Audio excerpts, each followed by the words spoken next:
بمناسبة المولد النبوي الشريف نحب نشارك معكم وصفة تقليدية عزيزة علينا كامل، وهي الطمينة، طبق الجزائري الأصلي.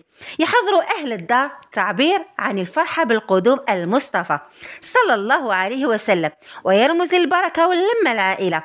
طمينة تجمع بين البساطة والذوق الرفيع، وتبقى حاضرة في كل بيت الجزائري يوم المولد النبوي الشريف. الطمينة الجزائرية ما هيش غير وصفة، هي حب وبركة واللمة نحتفل بها بالمولد النبوي الشريف، ونطلب من ربي يملأ ديالنا نور وفرحة.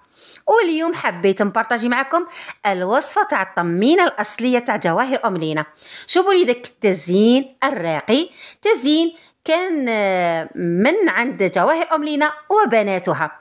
بونك شوفوا لي داك التزيين، اذا عجبكم اكتبوا لي في لي كومونتير. بالنسبه للطمينه ما حبيتش نشارك معكم الوصفه لانه وصفه سهله. واش هي الوصفه اللي نديرها انا باش تجي الطمينه طريه وبنينه وتبقى لك سمانه وهي طريه وتجي معسله؟ انا واش ندير؟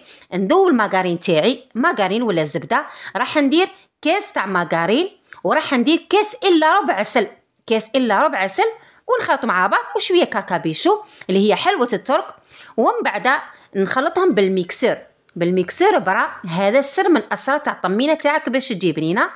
ومن بعد نفرغ التيشه تاعي اللي هي سميد متوسط، فقط سميد متوسط. بعد ما كنت حمصته، عفوا حمصي داك السميد تاعك وتكوني ذوبتي الماغارين تاعك. ديري كاس تاع ماغارين، حطيها في غيسيبيون، كاس ماغارين او زبده ولا اي حاجه عندك، المهم كاس ماغارين. بعد ما تكون ذوبتها وكاس الى ربع عسل باش ما تجيش حلوه بزاف تجي موين باك تجي مليحه برك.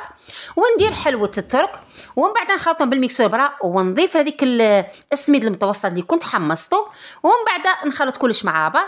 والشوا باش تجيني طريه راح نضيف 2 ملاعق تاع حليب، 2 ملاعق تاع حليب، ونخلط كلش مع بعض ونحطهم، نخليها تستراح في غيسيبيون ديك الطمينه تاعي. ومن بعد نحطها في الصحن، اي صحون اللي عندك اللي حتزيني بهم الطمينه. والتزيين دائما يكون اختياري لكل وحده فينا. كل حبه تاع السميد في الطمينه تحمل بركه المولد النبوي الشريف، وكل لمه العائله تزيد الفرحه نور على نور. وانا نخليكم على خير ونقول لكم صحه مولودكم.